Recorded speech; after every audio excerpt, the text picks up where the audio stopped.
Back here on ESPN Plus, first intermission in Troy, 1-0 RPI over Quinnipiac here on senior night. The most important senior of them all, at least for us here on ESPN Plus, President of RPI TV, Justin Dao, lucky enough to join us on the broadcast here today. Justin, thanks so much for joining us, man. How are you?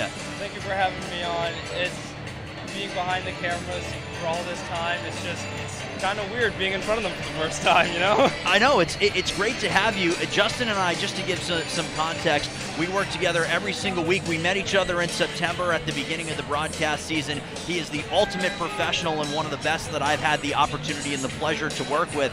I shared a moment with you after the Big Red Freakout. It's been a very interesting time for you and the rest of RPI TV with COVID and everything else. So what did it mean to you during the Big Red Freakout to see everything come together on the broadcast here this year? Well, I mean, I was here as a freshman way before COVID, and we had a strong crew, but COVID absolutely demolished how we basically carried ourselves. And coming back, just reviving the club, getting everything moving forward, and then especially this year, to just be able to do, I guess, a broadcast to the extent at which we did with this wonderful crew that we have. It really is something special.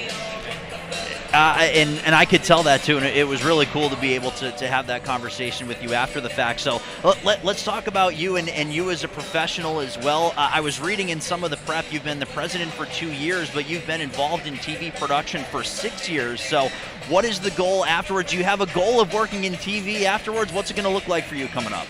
Well, in high school I started doing a lot of TV broadcasting. I did a bunch of TV classes, and I also worked at the local station, helping out with the senior citizens with their own broadcast.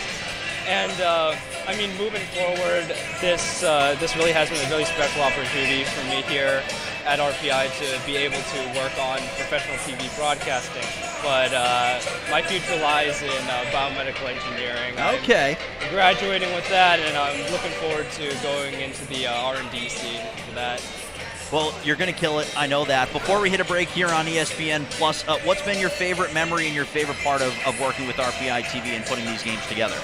I think ultimately my favorite memory would be at the end of Big Red Freakout, when all of us, after a very long, tough broadcast where we really kicked it up a notch in every sense of the way, we went out onto the ice, took a wonderful picture with everybody there, and you as well. Yeah, lucky enough to be included. It was great. And it's just to be able to see all of my work and the crew's work just culminated into one giant success of a broadcast. It really is going to be one of my favorite memories, not just of TV, but just in general, with the wonderful crew behind the scenes. They're listening in now. they're probably laughing at me, and well, it is really special. I want to thank everybody behind the scenes, and I want to thank you for making my time here very special. Oh, well, it means the world, and thank you for making it so easy for me as a newcomer to fit in here on the broadcast. He's Justin Dao. He's the outgoing president of RPI TV. Make sure you follow them everywhere on social media and subscribe to their new YouTube page. I've been told that repeatedly during the year. They have a new YouTube page. Check out the director's cut as well from the Big Red Freakout. It's awesome. I watched the entire thing. It's fantastic. Wow. That was his project, so you know just how good he is at what he does. We'll hit a break here on ESPN Plus. When we come back, Dan Frigid and I will have highlights from the first period of action. Justin, thank you, man. Thanks for coming on. Thank you for having me. We'll be back in just a few here on ESPN Plus.